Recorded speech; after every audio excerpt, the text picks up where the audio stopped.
Hai, Assalamualaikum warahmatullahi wabarakatuh. Berjumpa kembali dengan saya, Tata Farahia.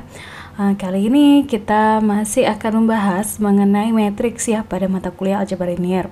Nah, lebih spesifik lagi, kita akan membahas mengenai inverse. Oke, langsung aja yuk. Sebelum kita masuk ke dalam teknik atau metode mencari inverse, kita harus memahami aturan-aturan mengenai matriks ya terkait dengan inverse ini. Nah, yang pertama adalah bahwa matriks itu dia memiliki beberapa aturan ya tentang bagaimana perhitungannya. Jika suatu angka biasa ya kita representasikan dengan A dan B ya, biasanya kalau kita kalikan A dengan B, maka hasilnya akan sama dengan jika kita kalikan B dengan A. Hal ini yang disebut dengan hukum komutatif untuk perkalian. Nah, akan tetapi kalau di matriks hal ini menjadi berbeda. Ya, perkalian antara matriks A dikalikan dengan matriks B akan berbeda hasilnya dengan matriks B dikalikan dengan matriks A. Ya, jadi matriks itu tidak memenuhi hukum komutatif untuk perkalian ya. Nah, di sini ada syaratnya juga. Equality atau kesamaan itu bisa gagal jika terdapat 3 alasan ya. Yang pertama, perkalian antara A kali B dapat didefinisikan tetapi B kali A tidak dapat didefinisikan. Yang kedua adalah A kali B dan B kali A, keduanya terdefinisikan akan tetapi memiliki size yang berbeda ya, size matriks yang berbeda. Nah, yang terakhir, it is possible to have ya. Jadi ini memungkinkan kalau kita memiliki A kali B sama dengan B kali A ya, jika A kali B dan B kali A ini terdefinisikan dan mereka memiliki size yang sama. Oke, nah ini contohnya ya. Jadi kita punya matriks A dan kita punya matriks B. Kalau kita kalikan A kali B menghasilkan ini ya, min 1, min 2, 11, dan 4. Nah, kalau kita kalikan B kali A akan menghasilkan hasil yang berbeda, 3, 6, min 3, dan 0. Maka kesimpulannya adalah A kali B tidak sama dengan B kali A. Nah, jadi bagaimana kalau perkalian dengan matriks? Oke. Nah, di sini kita membahas beberapa sifat-sifat atau properties dari perkalian matrik ya. Untuk penjumlahan ya, penjumlahan mengikuti hukum komutatif untuk penjumlahan ya, A plus B sama dengan B plus A. Begitu pula kalau penjumlahan dengan 3 matriks ya.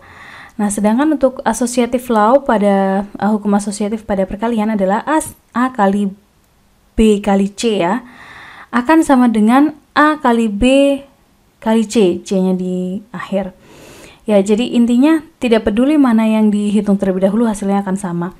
Nah, ini kalau distributif ya, jadi A kalikan B plus C sama dengan AB plus AC. Ya, dan seterusnya ya. Yang E itu juga distributif, tapi matriks A-nya di belakang. Ya, B kali A ditambah C kali A.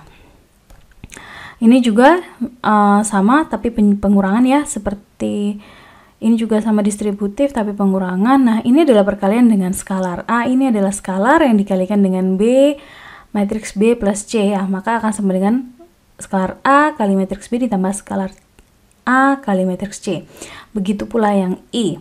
Dan yang J ya, jika ada 2 scalar ya dikalikan dengan matriks C, maka akan sama dengan perkalian antara masing-masing skalar tersebut dan kemudian dijumlahkan. Sama juga halnya yang di bawahnya ini adalah pengurangan. Nah, kalau ini ada perkalian antara 2 skalar dan juga 1 matriks ya, maka kita bisa mengkalikan terlebih dahulu skalarnya, baru kita kalikan dengan matriks ya. Nah, yang terakhir adalah perkalian antara skalar dan 2 matriks. Nah, Anda bisa lihat bahwa A kali B kali C ya, kita hitung terlebih dahulu matriksnya lalu kita kalikan dengan skalar, akan sama dengan kalau skalarnya kita kalikan dengan masing-masing matriksnya terlebih dahulu. Oke, jadi untuk skalar itu bisa dikalikan di mana saja. Nah, sekarang kita akan membahas tentang zero matrix. Zero matrix adalah suatu matriks ya, berapapun size-nya, yang memiliki elemen-elemennya adalah semuanya zero atau semuanya nol ya. baik yang square matrix ataupun matrix 2 kali 4 ataupun matrix yang matrix kolom ataupun matrix baris ya. Semuanya memiliki input sama dengan 0. Oke, untuk sifat-sifat dari matrix 0 ini ya. Jadi sama seperti kalau kita angka biasa ya. Apapun yang kita jumlahkan dengan 0 hasilnya akan sama dengan matriks itu sendiri. Ya, dan apapun yang kita kalikan dengan 0 hasilnya adalah 0. Nah, seperti ini contohnya ya, Anda bisa lihat pada poin A dan poin B ya, semuanya sama ya, sama dengan A min A sama dengan 0, dan 0 min A sama dengan min A, dan perkalian A dengan 0 menghasilkan 0. Oke.